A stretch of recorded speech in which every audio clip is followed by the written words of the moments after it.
Hoje vamos acompanhar a história de Banasa, um comerciante comum que foi invocado em outro mundo por um reino repleto de magia que convoca centenas de heróis de outros mundos para encontrarem um herói lendário para que possa lutar contra o exército do Rei Demônio. Mas eles descobrem que Banasa era apenas um homem comum e por um erro deles, eles não conseguem mandá-lo de volta para o seu mundo e agora ele é obrigado a ter uma nova vida em um mundo onde foi rejeitado e abandonado em uma floresta por um rei cruel, que apenas queria se livrar desse fracasso que na verdade possuía os poderes do nível de um deus. E pra não deixar esse anime flopar, você só precisa deixar a sua inscrição e não se esquece de curtir e comentar bastante pra ganhar seu próprio Isekai, mas bora pro vídeo! Em um certo reino, muitas pessoas maltratavam os semi-humanos ao contrário de Banasa, que pagava o almoço deles, enquanto escutava alguns comentários maldosos e se perguntava se todos não poderiam se dar bem sem se importarem se seriam humanos ou semi-humanos, e sua companheira responde que poucas pessoas pensavam dessa forma, mas Banasa começa a brilhar e se pergunta o que estava acontecendo e desaparece logo em seguida, deixando a garota sem entender nada, enquanto ele pensava que não sabia o motivo de ter sido escolhido e apenas sabia que estava em outro mundo, onde um homem avisava que a invocação de número 198 para candidato a grande herói tinha sido um sucesso e o dá as boas-vindas ao reino mágico de Cleirode, deixando o garoto confuso já que era apenas um mercador comum, e o homem explica que eles invocavam heróis em potencial de outros mundos para que possam ajudar a batalhar contra um Lorde Demônio, e agora iriam avaliar suas habilidades. Então a semi-humana pede que ele coloque as mãos sobre uma esfera e explica que os candidatos recebiam bênçãos dos deuses em troca de retornarem para o nível 1 ao serem invocados. E em seguida uma tela mostra seus status, que deixa a semi-humana apavorada, porque ele tinha força 9, defesa 8, velocidade 6, magia 1 e HP 10, e as habilidades aritmética e noção de negócios, o que fazia dele um humano comum que não possuía nenhuma revelação divina, deixando todos decepcionados, e por isso Banasa pergunta se poderiam mandá-lo de volta, mas ao seu lado acabara de surgir um grande herói, que possuía todos os status no nível 999, mesmo sem nenhuma habilidade, deixando todos em frenesi, tanto que esqueceram de Banasa, enquanto o herói ficava se achando e até se reunia com o rei. E um tempo depois, Banasa fica frustrado por ninguém escutá-lo e se pergunta se estaria realmente em outro mundo, mas de qualquer forma ele precisava retornar para casa. E no dia seguinte ele entra em uma carruagem e se lembra de quando falou com o rei, e um mago explicou que por um erro deles, eles não poderiam o mandar de volta, já que o portal que veio já tinha sido fechado e não podiam abri-lo novamente, e como foi um erro do reino, eles iriam permitir que ele more na floresta de Laveza, ao norte, e viva sua vida por lá, mas estava proibido de falar sobre esse erro com outras pessoas. E um tempo depois, Banasa tenta falar com o carroceiro, que avisa que estava proibido de falar com ele, mas ele insiste, já que veio de um lugar distante e não conhecia nada sobre esse país, então estava na esperança que ele pudesse contar algumas coisas para ele, e pergunta se ele tinha um pacto de servo com o rei, o que era comum em seu antigo mundo, mas o semi-humano dá risada e diz que ele realmente tinha vindo de um lugar horrível, já que neste país não importava se você era humano ou semi-humano, deixando Banasa envergonhado. Então ele pergunta sobre a floresta que estavam indo, mas o semi-humano corta a conversa e Banasa pensa que talvez esse mundo não seja tão ruim assim. E depois de 20 dias, eles finalmente chegam na floresta, onde o carroceiro o entrega uma bolsa mágica que o rei tinha deixado para ele e devia ter alguns itens importantes para que ele possa se manter por um tempo. E antes de ir embora, ele recomenda que ele fuja dali caso queira continuar vivo, já que tinham rumores que o exército do Lorde Demônio estava nesta floresta. E depois dele ir embora, Banasa decide olhar os itens da bolsa, afinal não conhecia nada sobre esse mundo, então não sabia para onde ele deveria fugir. Mas pelo menos a bolsa mágica funcionava igual às de seu antigo mundo, e ao retirar uma espada, ele nota que ela era de péssima qualidade e apenas era bonita, e escuta alguns slimes. Mas ele não fica com medo, já que também existiam em seu antigo mundo e não eram violentos, então não não iriam atacá-los, mas ele estava enganado e eles saltam em sua direção. E ele consegue se defender apesar da espada ter se quebrado, deixando ele indignado. Mas graças a isso, Banasa consegue subir de nível e fica confuso com esse símbolo estranho em suas estatísticas de infinito. E além disso, ele também ganha orientação por voz, o que o deixa feliz, já que poderia conversar com alguém, e a orientação o avisa que ele adquiriu diversos feitiços graças ao aumento de nível, deixando ele confuso. Mas a voz também o avisa sobre um feitiço de rastreamento e atração de monstros, além de recuperação forçada que tinha em sua bolsa mágica, e faz ele perceber que esse era o motivo dos slimes terem o atacado, e com certeza queriam garantir que ele perca a vida logo, já que além disso eles também o deram uma espada inútil. Então a voz o pergunta se ele gostaria de remover o feitiço, deixando Banasa surpreso por ter sido tão fácil, mas ele decide não pensar muito nisso, afinal ele precisava ir até a floresta, já que precisava escolher um lugar seguro onde deveria ficar, mas a voz o avisa que a floresta estava contaminada com uma alta concentração de Malicium, que era emitido por demônios e era muito perigoso para os seres humanos, e pergunta se deveria purificar a área, e claro que Banasa concorda, já que teria que morar nesse lugar, mas antes a voz o avisa que o feitiço iria consumir 1/3 de sua magia, e ele concorda, já que acreditava que tinha pouca mana, mas um círculo mágico enorme surge, junto a um mega clarão que purifica a floresta, enquanto ele se perguntava o que tinha sido aquilo, mas a voz volta a avisar que ele subiu de nível e continua avisando diversas vezes. Mas enquanto isso, a princesa dizia ao rei que o que ele tinha feito era cruel e o candidato a grande herói não pôde retornar ao seu mundo por um erro deles, e agora ele tinha um mandado para a floresta onde diziam que o exército do Lorde Demônio tinha montado uma base da linha de frente, mas o rei diz que ele era apenas um garoto inútil. Mas o mago os interrompe e avisa que encontraram evidências de que a mais alta magia sagrada chamada Purificação tinha sido usada, deixando o rei impressionado, porque com certeza seria coisa do grande herói de cabelos dourados, que deve ter usado isso, e não acreditava que ele já tinha conseguido magia sagrada, mas não esperava menos do homem que ele mesmo tinha escolhido. Mas o mago o avisa que na verdade a magia veio da direção contrária do herói e veio da floresta de Laveza, deixando todos surpresos. Mas voltamos para Banasa, que atinge o nível 367 mesmo sem derrotar nenhum monstro, mas talvez ele apenas precisasse usar magia para subir de nível, e continua sem entender aquele símbolo do infinito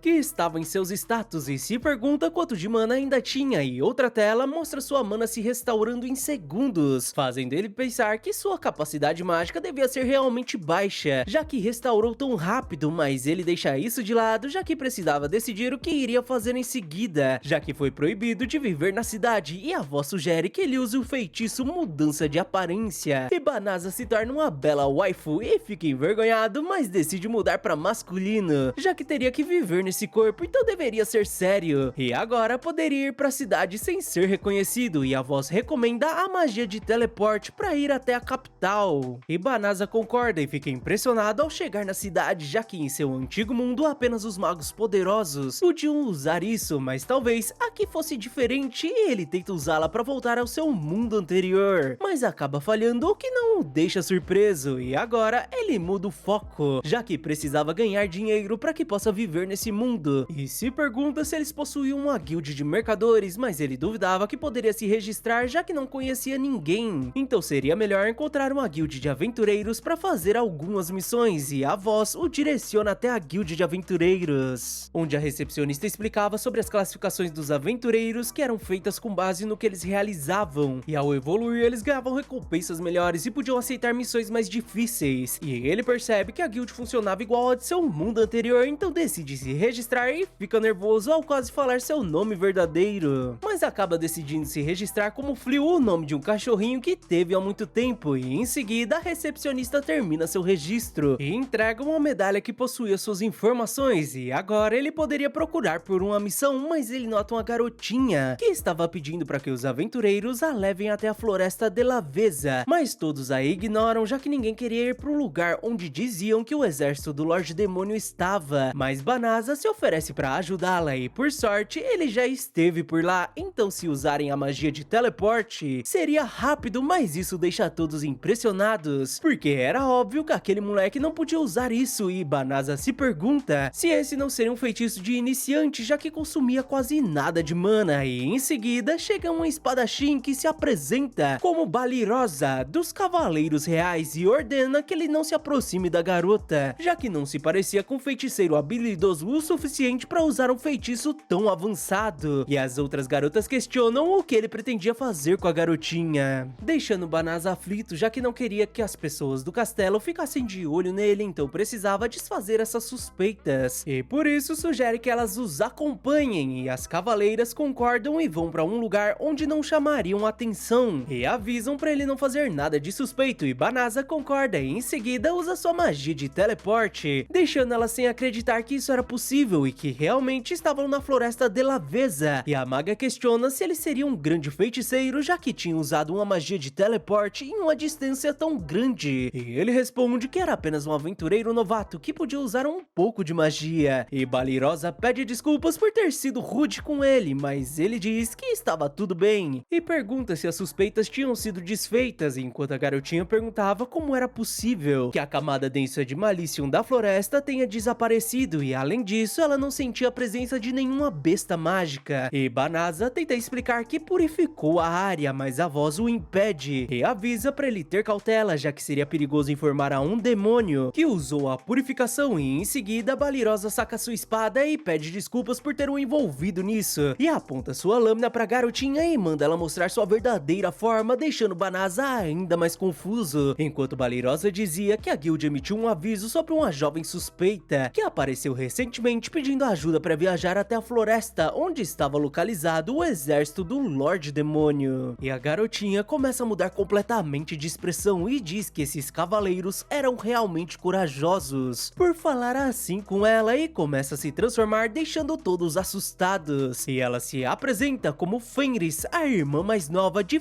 Fengarli dos Quatro Infernais, e ordena que eles se arrependam, deixando Balirosa aflita por ser uma lupina e não um demônio inferior, e Fenris diz que seu irmão tinha enviado para observar o inimigo e encontrar comida, mas ainda assim eles iriam perder a vida, então ela emite uma alta quantidade de Malicium que faz as cavaleiras irem ao chão, e Banasa tenta ajudá-las, deixando a demônio impressionada por ele não ter sido afetada pelo Malicium, então ele deveria ser um pouco durão, mas ela diz que iria acabar com o resto e depois iria enfrentá-lo, e ataca Balirosa, mas Banasa a salva, e Fenris avisa que os lupinos nunca deixavam suas presas escaparem, e Banasa decide usar sua magia de teleporte para enviar as garotas de volta para a cidade, já que não poderia fugir e nem protegê-las, e Fenris volta a atacá-las, mas as garotas são teleportadas, e ela questiona o que ele pretendia fazer agora que estava sozinho, e Banasa pensa que ainda não sabe o motivo de ter sido escolhido, mas se recusa a perder a vida antes de ter feito qualquer coisa nesse mundo, então iria testar todos seus feitiços contra ela. Banasa entra em combate contra Fenris e usa sua magia de gravidade para prender a garota no chão enquanto pensava como poderia contê-la, e o sistema sugere que ele use a magia subjugação para que possa controlar os pensamentos e ações da garota, algo que ele se recusava em fazer, enquanto Fenris tentava usar diversas magias, mas todas eram negadas, enquanto o sistema insistia para que ele usasse a magia, mas a mana da garota acaba se esgotando e Fenris acaba se rendendo e aceita que esse seria seu fim, mas Banasa diz que não iria fazer isso, afinal nem gostava de lutar, e ele retira sua magia, deixando a menina confusa, afinal ela era um demônio e mesmo assim ele queria deixá-la viver, e Banasa diz que não se importava quem era humano ou demônio, ele apenas não queria eliminar alguém que tinha se rendido, deixando a menina surpresa, e por isso ela o chama de ingênuo e volta para sua forma semi-humana, deixando o menino envergonhado. Ao vê-la sem roupa, ele corre para vesti-la e diz que se ela prometesse que não iria mais atacar os humanos, poderia ir onde quisesse, e começa a procurar algumas roupas em sua bolsa mágica, mas a garota acaba adormecendo já que estava sem mana. E à noite, Banasa se lembra de sua magia de teleporte e se pergunta por que tinha uma magia tão poderosa, enquanto Fenris acordava e pensava que ele tinha uma resistência mágica incrível, tanto que ela não conseguiu fazer nada contra ele, e admite que pensou que os humanos eram uma raça frágil. Então ela se veste e pergunta se ele tinha usado magia de cura nela enquanto dormia, o que era meio estranho, já que qualquer outra pessoa teria aproveitado para tirar sua pele, pele e por isso jura por seu nome que nunca mais iria entrar em conflitos desnecessários com os humanos. E além disso, ela o reconhece como seu mestre e promete dedicar sua vida para pagar essa dívida com ele, deixando o garoto sem jeito enquanto ela continuava insistindo e se oferecendo para carregar seus pertences como serva ou fazer tudo que fosse ordenado, já que apenas queria ficar ao seu lado. Mas Banasa diz que não precisava de alguém para carregar carga e nem tinha desejo em possuir alguém dessa forma. E Fenris faz uma cara de cachorro pidão, mas Banasa diz que isso não iria adiantar, então a menina decide que se não pudesse ficar ao seu lado, então ela não merecia estar viva, o que faz Banasa acabar aceitando que ela o acompanhe, deixando a menina muito feliz. E depois disso ele revela que não era deste mundo e foi invocado como candidato a grande herói, mas não possuía nenhuma habilidade, e eles não puderam mais o mandar de volta, então foi largado neste mundo e utilizava a magia de mudança de aparência porque as pessoas do castelo poderiam estar atrás dele, e agora ele não sabia o que devia fazer ou pra onde ir, e se ela o acompanhasse seria uma vida difícil, mas Fenris não se importava com isso. Afinal, os lupinos viviam exclusivamente para aqueles que reconheciam como mestres e jura lealdade a ele, sem se importar quem ele seja ou pra onde ele iria, já que queria viver ao seu lado até o fim de sua vida. Mas enquanto isso, o rei perguntava ao herói o que tinha acontecido com a unidade que foi dizimada, e o herói responde que os soldados eram inúteis e ao ver uma fera mágica eles entraram em pânico e desfizeram a formação, mas ele devia ser grato por ele ter feito tudo ao seu alcance para salvar os sobreviventes e trazê-los de volta, já que tudo foi culpa dos soldados, e se retira enquanto o rei perguntava a um dos soldados o outro lado da história, e ele diz que o herói ficou na retaguarda e fugiu enquanto eles lutavam por suas vidas, e o herói apenas gritava, jogando toda a responsabilidade neles, e vários soldados estavam descontentes com ele, que se perguntavam o que estava acontecendo, e mesmo treinando há um mês, nenhuma de suas habilidades melhoravam, e desse jeito ele apenas poderia se defender contra humanos ou feras mágicas fracas, mas não teria nenhuma chance contra feras com qualquer grau superior de força, mas acaba deixando isso de lado e sai com a sua serviçal para gastar o dinheiro do castelo. Mas voltamos para Banasa, que estava indo até a guild para procurar um trabalho, já que precisava de dinheiro para sobreviver neste novo mundo, e Fenris se oferece para ir junto ao seu mestre, que fica um pouco incomodado em ser chamado assim, então sugere que ela o chame pelo nome, mas um feirante oferece verduras à sua adorável esposa, deixando a menina curiosa, e Banasa diz que ele pensou que eles eram casados, e na verdade, se as pessoas pensassem que eles fossem um casal, seria mais fácil para eles viajarem juntos sem parecerem suspeitos, mas claro que se estivesse tudo bem para ela, mas a ideia deixa a garota muito empolgada, porque a maior honra para uma lupina era ter um marido forte, e estava sem acreditar que era a esposa de um homem tão poderoso, mesmo com Banasa dizendo que era apenas fingimento, que a garota não se importava nem um pouco, então o chama de querido, deixando ele envergonhado. Mas os dois finalmente chegam na guild, onde Fenris achava interessante esse treco que os humanos usavam, e Banasa diz que era igual ao seu, e a garota nota que eles estavam combinando, e diz que sua raça realizava um ritual de casamento, onde o casal engolia alguns dos ossos de uma presa que caçaram juntos, e a ideia de ter um acessório combinando a lembrou disso, enquanto Banasa se perguntava se ela não iria fazê-lo engolir ossos, mas em seguida a recepcionista pergunta o nome da menina e Fenris quase diz seu nome verdadeiro, mas Banasa, ou melhor, Flew, a interrompe e diz que se chamava Riz, e depois de se registrarem, ela pede desculpas porque tinha esquecido completamente daquilo, mas Banasa não estava preocupado, já que ninguém iria descobrir quem ela realmente seria, mas a recepcionista chama a atenção de todos, já que tinha uma missão urgente e anuncia que um grande grupo de Psycho-Bears foi avistado ao norte e estavam vindo em direção à cidade, deixando todos aflitos, porque tinham rumores que eles destruíram o exército do grande herói, e a menina continua falando que não tinham exigências de rank para essa missão e pagariam 10 vezes o valor de derrota de cada urso, fazendo Banasa admitir que seria muito lucrativo, mas era melhor eles evitarem aquilo, e Fenris questiona o motivo, já que ele poderia eliminar um exército deles sem nenhuma dificuldade, e Banasa diz que não tinha nenhuma chance, já que nem mesmo o grande herói conseguiu lidar com com eles. E por isso a menina decide caçá-lo sozinha, porque assim iria provar que ele era realmente forte, já que tinha a derrotado. E os dois acabam indo juntos pra missão, onde tinha uma casa que a guild tinha deixado eles usarem. E Fenris diz que poderia lidar facilmente com os ursos sozinha, mas Banasa não queria deixar ela fazer isso sozinha, e além disso tinha um feitiço que queria testar, deixando a menina confiante, já que juntos eles poderiam derrotar até mesmo o Lorde Demônio. Mas um grito chama a atenção deles e Banasa se lembra que eram as cavaleiras do dia anterior. E Fenris sugere que eles apenas ignorem aquelas pessoas fracas enquanto as meninas batalhavam, mas Banasa usa sua magia de relâmpago, deixando todas impressionadas. Mas um urso acaba atacando a maga e Fenris a salva e diz que ele era muito bonzinho. E as meninas reconhecem Fliu, que a salvou novamente, e elas o agradecem. E Balirosa admite que elas ficaram preocupadas com o que poderia ter acontecido com ele, embora acreditavam que ele tenha sobrevivido mesmo enfrentando aquele monstro, o que deixa Fenris chateada com a parte do monstro. E as meninas perguntam quem seria a menina ao seu lado e ele a apresenta como Riz, a sua companheira de viagem, já que elas não poderiam saber quem ela realmente seria. Mas isso acaba deixando Riz chateada, enquanto se perguntava por que não tinha sido apresentada como esposa. E em seguida, um urso aparece atrás da garota e tenta atacá-la, mas com apenas um olhar, ela o deixa apavorado e vai ao chão, desistindo de lutar, deixando os dois sem entender nada. Mas Fliu diz que eles não poderiam ignorá-lo e Riz sugere que eles o tornem subordinado deles. E Fliu a corrige e pergunta se ela não queria dizer animal de estimação, deixando as cavaleiras sem acreditarem no que estavam ouvindo, enquanto Fliu usava uma magia de restrição para que ele não volte a ser agressivo, e também uma magia de mudança de aparência para transformá-lo em uma criatura fofinha, já que não poderiam andar com Psicobir por aí, e o chama de Sib. Enquanto as cavaleiras se perguntavam quem eram essas pessoas que aniquilaram os Psicobirs facilmente e ainda domesticaram um deles, mas Balirosa diz que queriam pedir algo a Fliu, então eles vão até a casa deles, onde as meninas se apresentam como as cavaleiras Balirosa e Bileri, e a cavaleira pesada Blossom, e por fim a feiticeira Belano. E Balirosa pede desculpas por sua presunção e pergunta se Fliu poderia treiná-las, já que as forças lideradas pelo grande herói acabaram sendo exterminadas pelos ursos, o que deixou o herói furioso, e ele se trancafiou na fortaleza e disse que apenas iria liderar uma força contra o Lorde Demônio quando encontrassem pessoas que poderiam servir como seu braço direito. Então o rei ordenou aos cavaleiros que eles se dedicassem ao combate, até que possam derrotar feras do nível dos Psicobirs, e por mais vergonhoso que seja, elas ainda eram novatas na ordem e nem mesmo as quatro juntas conseguiam derrotar um único urso, e por isso queriam sua ajuda. E Fliu pensa que nem mesmo ele sabia como conseguir usar suas magias e se pergunta como poderia ensiná-las a lutar, mas notam a aura pesada vindo de Riz, que dizia que elas eram um bando de mulheres sem vergonha, e o garoto fala que anteriormente tinha a apresentado como sua companheira de viagem, mas na verdade ela era sua esposa e apenas gostaria de viver uma vida tranquila com ela, deixando a garota envergonhada enquanto as cavaleiras estavam surpresas e pediam desculpa porque não queriam incomodá-los. Mas Riz muda completamente de personalidade e diz que achava que seria uma boa ideia ele treiná-las em combate real. E enquanto estava radiante, ela dizia que como sua esposa, ela sabia melhor que ninguém que ele era um homem gentil, que não abandonava os necessitados, e como sua esposa, ela aceitaria sua decisão. Isso mesmo, como sua esposa, o que faz Fliu acabar aceitando, apesar de admitir que não estava muito confiante de que poderia ensiná-las, deixando as meninas gratas e ansiosas para começarem o treinamento. Mas elas pedem desculpa novamente porque tinha outra coisa que queriam pedir, e como era muito perigoso acampar do lado de fora, elas gostariam que eles deixassem elas alugarem essa sala para que possam dormir, e claro que Riz concorda, afinal eles tinham quartos suficientes e como eram casados, poderiam dividir uma cama, deixando o garoto envergonhado. Mas enquanto isso, o Lorde Demônio era informado que a unidade liderada por Fengarli na Floresta de Laveza tinha sido aniquilada por um feitiço de purificação que tinha sido usado por uma única pessoa, despertando a curiosidade do Lorde Demônio sobre esse indivíduo que podia usar uma magia tão poderosa a ponto de eliminar os demônios instantaneamente. instantaneamente. Então ele ordena que a garota o encontre e o capture a qualquer custo.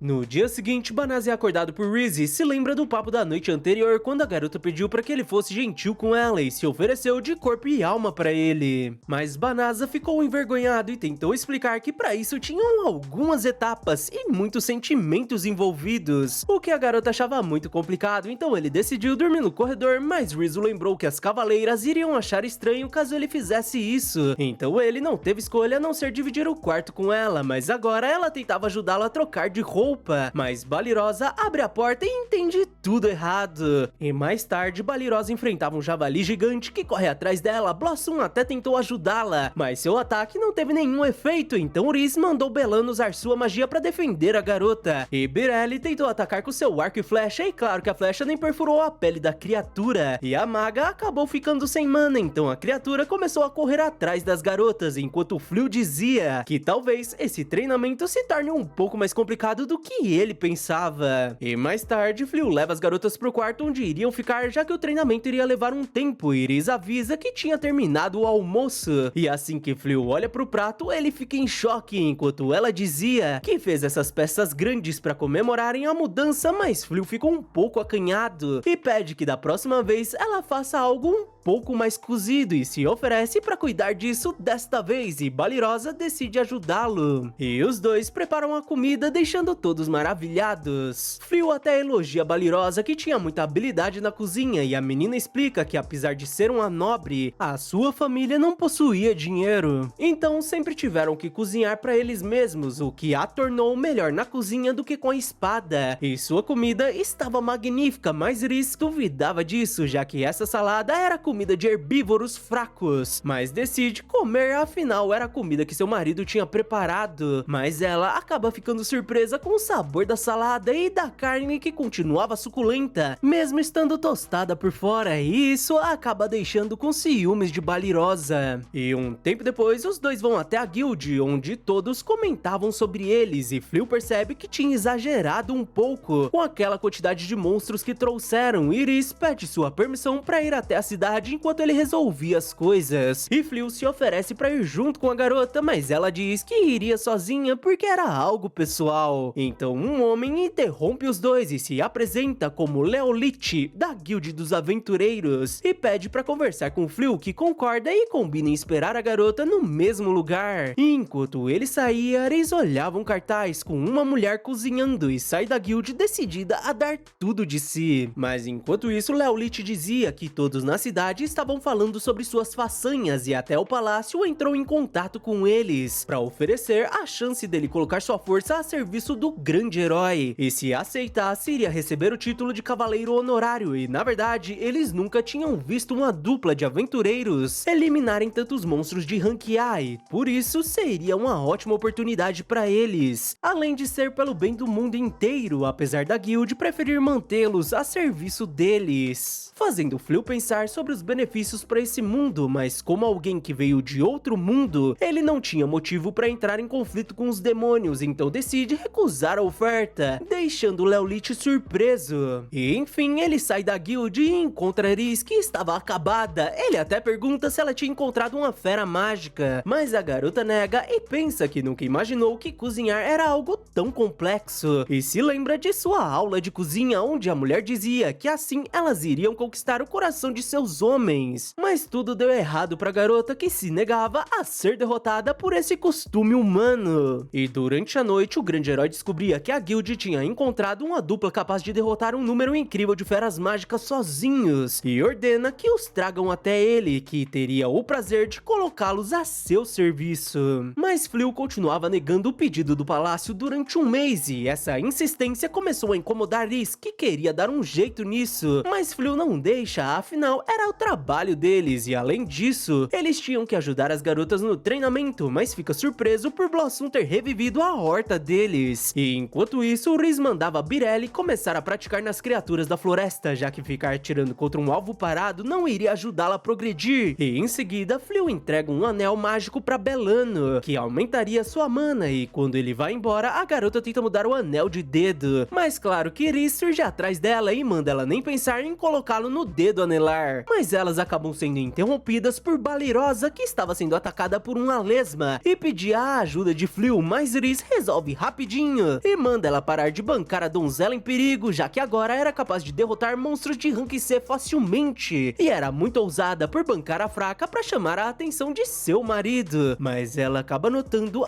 alguém os espionando. E mais tarde, Riz prepara um banquete para todos, que ficam impressionados com sua evolução na cozinha, e Flew a elogia e pergunta como ela aprendeu tudo isso, e ela conta que começou a frequentar aulas de culinária enquanto o acompanhava até a guild. No começo achou que só era trabalhoso e poderia ser feito com magia, mas com o tempo as coisas foram mudando e a vida era realmente estranha, já que antigamente ela vivia pelo combate, mas agora ficava mais feliz aprendendo coisas novas do que ficando mais forte, e até tinha preparado um prato especial para Flew, que fica impressionado com seu sabor delicioso, deixando ela muito feliz, enquanto a enviada do capeta confirmava que aquela realmente seria a Fenris, a guerreira mais formidável do Lorde Demônio, e se pergunta o que tinha dado nela para estar cercada de humanos, mas atrás dela surge Fenris, que questiona o que Uliminas fazia ali, deixando a menina apavorada, e ela acaba ficando sem saída a não ser entrar na casa e tomar um chazinho com os dois, mas Fenris questiona o motivo da assistente do Lorde Demônio estar os visitando, e ela responde que apenas veio observar os arredores e a viu por acaso, e Fenris diz que agora estava morando nesse lugar com seu marido, deixando Ulimina surpresa, enquanto notava que Fenris parecia a outra pessoa. E aliás, quem era esse humano que não ficava com medo na presença de dois demônios? E o pior de tudo seria que seu feitiço de avaliação não funcionava com ele, e por isso não tinha nenhuma informação, mas o mais estranho era que isso não acontecia nem mesmo com o Lorde Demônio, e ela diz que o ambiente do lugar tinha mudado bastante e não tinha mais nenhuma fera mágica na floresta de Delaveza, e Flew diz que se não tinha mais nenhuma fera no lugar, então seu feitiço de purificação tinha dado certo, deixando Ulimina surpresa por ter sido ele quem lançou o feitiço, e questiona se Fenris sabia disso, e por conta daquele feitiço, o seu irmão Fengarir tinha perdido a vida, assim como as tropas que os acompanhava, deixando Flew aflito, mas Fenris manda ela se calar, e o garoto pergunta se seria verdade o que ele tinha feito com seu irmão, e Fenris responde que poucos humanos eram capazes de lançar um feitiço de purificação, então tinha suas suspeitas, mas seu irmão era um guerreiro lupino, então provavelmente odiaria que as pessoas lamentassem seu destino, afinal não foi capaz de fazer nada, então foi o único culpado e tinha escolhido seu marido como mestre por admirar sua força, e nada mudaria seus sentimentos por ele. Mas Flew acaba percebendo que as cavaleiras estavam ouvindo tudo e as meninas pedem desculpas por isso, e não imaginavam que Iris seria aquela Fenris, e Uliminas nota que esse homem era uma ameaça ao exército do Lorde Demônio, então Fenris também se tornou uma inimiga, e por isso pergunta se Flew aceitaria um duelo de treino contra ela, já que estava curiosa para ver a força do escolhido por Fenris, mas na verdade ela queria a oportunidade para eliminar os dois ao mesmo tempo, e Fenris avisa que essa luta amigável era apenas uma armadilha, e as duas começam uma pequena discussão, mas Flew acaba aceitando o combate que valia tudo e terminaria quando um dos lados desistisse, e Uliminas começa seu ataque de garras venenosas, mas isso era apenas para chamar a atenção do garoto, já que o verdadeiro ataque vinha de baixo e iria atingir os dois ao mesmo tempo, mas Flew cancela os dois feitiços, deixando ela impressionada, enquanto ele ativava outra magia, que impede seus movimentos, e diz que ele, quem era seu oponente, não iria permitir que ela ataque Iris, mas a garota acaba desistindo. E no dia seguinte, Flew e Iris conversam com as cavaleiras, e ele diz que achou que seria ruim se elas descobrissem quem Iris realmente seria, e não tinha problema caso elas queiram notificar o castelo, mas antes Iris queria dizer algo, e tinha jurado lealdade ao seu marido e não pertencia mais ao exército do Lorde Demônio, então Balirosa diz que era dever delas como cavaleiras avisar o castelo, mas não se a pessoa não tiver más intenções, e Blossom diz que elas conversaram a noite passada, e durante o mês, Riz as acompanhou nos treinamentos e tinham uma dívida de gratidão com ela, e por mais inúteis que sejam, elas jamais denunciariam alguém que as ajudou, deixando os dois gratos. Mas Riz acaba notando algo de errado, e ao sair eles se deparam com Uliminas e um exército de dragões, e a garota os agradece pela recepção da noite anterior e em troca trouxe a legião de dragões do Lorde Demônio, deixando as cavaleiras apavoradas, porque eles tinham dizimado diversos batalhões humanos e o Liminas diz que iria poupá-los se ele jurasse lealdade ao Lorde Demônio. Mas Fleur só estava empolgado porque era a primeira vez que via um dragão de verdade, já que em seu antigo mundo ele apenas viu as escamas usadas em objetos raros, deixando o Liminas bolada por ele nem estar preocupado e ordena que os dragões ataquem, mas Fleur usa sua magia sagrada, martelo divino, e dizima diversos dragões como se não fossem nada, deixando a garota sem acreditar naquilo. E os dragões sobreviventes acabaram deixando ela pra trás enquanto fugiam. E Blossom comenta que se soubesse tinha balançado sua enxada e se tivesse sorte poderia ter obtido o título Eliminadora de Dragões e subiria de nível, então Fleur sugere que ela tente arremessar sua enxada e usa algumas magias pra aprimorar a arma e com isso a enxada elimina um dos dragões. E a garota fica surpresa ao ganhar o título e as outras meninas pedem pra tentar também, mas os dragões já tinham fugido. E enquanto isso, o Lorde Demônio os observava e ficava surpreso por esse humano não ser o grande herói, e mesmo assim usava magias desse tipo e por isso ele quem faria a próxima jogada. Fleur ergue uma barreira e agora poderia saber caso algum demônio invada o território, o que deixa Rhys contente, porque assim iria botar aquela gata barulhenta pra correr e fica irritada apenas de se lembrar dela. Mas Fleur pede que ela se acalme e a menina diz que ele era muito bonzinho por deixá-la ir embora depois daquele ataque, mas o menino responde que não tinha feito aquilo por bondade e fica pensativo ao se lembrar dela falando que ele tinha sido responsável por tirar a vida do irmão de Rhys, mas a menina o chama pra retornarem pra casa. Mas enquanto isso, Blossom admirava seu título sem acreditar que o conseguiu com uma enxada, mas Balirosa deixa elas sozinhas e diz que ia caçar feras mágicas, deixando as meninas impressionadas por seu treinamento rigoroso de todos os dias e ficam determinadas a darem tudo de si. Mas na verdade, Balirosa também desejava aquele título, já que até um plebeu poderia se tornar um nobre com prestígio adquirido, e era o sonho de todo aventureiro, e se não tivesse se atrasado, poderia ter restaurado a grandeza de sua família e teriam voltado para a capital como quando seu pai era um cavaleiro. Mas um homem se aproxima dela e diz que soube que uma pessoa conhecida morava nessa região, então foi procurá-la e pergunta se ela sabia de algo, mas Balirosa se perguntava o motivo dele estar carregando pouco equipamento nessa floresta repleta de monstros e responde que conhecia e segura sua espada e continua falando que ele devia estar falando de Fleur ou da esposa dele. O homem responde que era conhecido da esposa e por isso Balirosa saca sua espada e aponta pro homem e pergunta se ele pertencia ao exército do Lorde Demônio e questiona o que ele queria com alguém que deixou o exército, e dependendo de sua resposta, ele teria que lidar com ela. Então o homem diz que ela estava certa sobre ele ser do exército do Lorde Demônio, mas apenas veio ver como Fenris estava e gostaria que ela dissesse algo. E seria, que tal falarmos sobre os velhos tempos enquanto tomamos chá, já que era melhor ele se retirar, e Balirosa decide não enfrentá-lo e diz que iria entregar seu recado. Ela até se apresenta e pergunta seu nome, e o homem responde que se chamava Gozal. E depois do homem se retirar, Fleur chega correndo preocupado com Balirosa e ela responde que tava tudo bem. E um tal de Gozal do exército do Lorde Demônio tinha acabado de passar e Rhys diz que aquele homem não tinha jeito e tinham nomes falsos melhores que ele podia ter usado. E Fleur explica que eles receberam um aviso da barreira e veio olhar e ficou surpreso ao vê-la conversando com alguém com o título de Lorde Demônio, deixando a menina apavorada, enquanto Fenris dizia que na verdade o nome dele era Gol, e Balirosa fica desesperada por ter apontado sua espada pro verdadeiro Lorde Demônio e com certeza ela iria perder a vida. Mas no dia seguinte o demônio vai visitá-los e Fleur se apresenta e o convida para entrar, enquanto Gol pensava que esse humano não mostrava nenhum sinal de medo em sua presença, mas Balirosa abre a porta da lavanderia e dá de cara com o demônio e fica em choque, mas eles vão até a sala, onde Gol diz que há uns dias atrás eles lidaram com uma de suas subordinadas, enquanto Balirosa se perguntava o porquê tinha que estar ali e por que estava do lado dele. Iris pergunta o motivo de sua visita e se veio fazer uma retaliação, mas o demônio vai direto ao assunto e pergunta se Fleur queria se juntar ao seu exército, mas o garoto nega magia e agradece sua proposta, e o demônio diz que acreditava que o rei de Clyrod devia estar desesperado pelo seu poder e pergunta o motivo dele não servir o rei e ainda viver escondido. E Fliu responde que não via motivos para apoiar os humanos apenas por ser um deles, e além disso nem era deste mundo e nem sabia o motivo deles estarem em guerra. E o demônio pergunta se ninguém tinha o explicado, e Iris responde que seu marido não tinha interesse em entrar em conflitos, então não viu motivos para falar sobre isso, o que Gol concorda que fazia sentido, mas ele explica que agora não devia ter pessoas que compreendam isso, já que essa guerra entre humanos e demônios se estende há 500 anos desde o aparecimento do primeiro Lorde Demônio, que era um estranho de outro mundo e queria governar este, e os demônios o aceitaram, já que na época eram oprimidos pelos humanos, e assim a guerra se iniciou, e quanto mais tempo durava, mais os conflitos aumentavam, tornando difícil de ser parado facilmente. E Fliu pergunta se o demônio queria acabar com a guerra, e ele responde que as mentalidades mudaram muito no decorrer dessas 12 gerações, e ele não tinha o desejo de dominar o mundo. Mas o demônio começa a emanar o seu miasma, enquanto dizia que mesmo assim ainda continuava sendo o rei demônio, e não podia simplesmente ignorar uma potencial ameaça que poderia aliar-se aos seus inimigos. Mas Fliu continuava sorrindo enquanto Balirosa estava em pânico, e o demônio diz que Fliu não iria se arrepender, então deveria se juntar a eles. Mas o garoto responde que ele estava o superestimando e já tinha dito que não pretendia escolher nenhum dos lados, fazendo o demônio dar risada depois de dissipar o seu miasma, e admite que gostava de sua obstinação, e deve ter sido assim que ele recusou as ofertas do rei, deixando Fliu feliz por ele ser uma pessoa que sabia conversar. Mas o demônio responde que isso não significava que ele tinha desistido e em breve ele retornaria, e pensa que não foi apenas Fliu que chamou sua atenção e estava surpreso por essa humana permanecer impassível em sua presença, e era realmente uma mulher interessante. E depois dele ir embora, as meninas vão até Balirosa, que estava parada com um sorriso, mas na verdade ela estava em estado de choque, se perguntando por que tinha que passar por aquilo. E no dia seguinte ela acorda em sua cama, afinal tinha perdido a consciência depois daquilo, e ao chegar na cozinha ela se depara com o rei demônio, que admite que a comida de Fenris era deliciosa, mas Fenris manda ele ir embora assim que acabar de comer, já que seu marido não iria mudar de ideia. E o demônio chama a menina para vir à mesa, mas ela diz que suas roupas eram inadequadas e sai de fininho, enquanto o demônio dizia que ela possuía um jeito gracioso, e com o passar dos dias ele continuou visitando a casa porque queria falar com Balirosa, mas a menina continuava fugindo dele e arrumava desculpas, enquanto ele achava que ela era muito trabalhadora, mas um soldado observava tudo e avisa ao rei que um demônio foi visto na casa daquele aventureiro e transitava regularmente pelo lugar, indo da casa ao território dos demônios, deixando o rei enfurecido, e ele se questiona como aquele aventureiro ousava ignorar 3 de suas convocações e ainda se aliou ao exército do Lorde Demônio, e por isso ordena que envie soldados. Mas a princesa pede que ele espere, porque nada disso provava que ele formou uma aliança com os demônios, e se enviassem os soldados, isso iria irritar Fliu e ele poderia se juntar ao Lorde Demônio. Então seria melhor eles priorizarem o diálogo e não deviam ser apenas uma convocação, já que precisavam ouvir o que ele tinha a dizer. Mas o rei manda a garota se calar, porque não era com essas ideologias ingênuas que se governava um país, e em seguida o grande herói chega e manda ele odar soldados, porque se ele não o obedecesse de boa vontade, então bastava usar a força. Mas enquanto isso, no castelo do Lorde Demônio, o Liminas avisava que era perigoso o Lorde Demônio ir sozinho, mas ele diz que Fliu era um homem que sabia conversar, ao contrário daquele rei dos humanos, que não dava ouvidos a ninguém,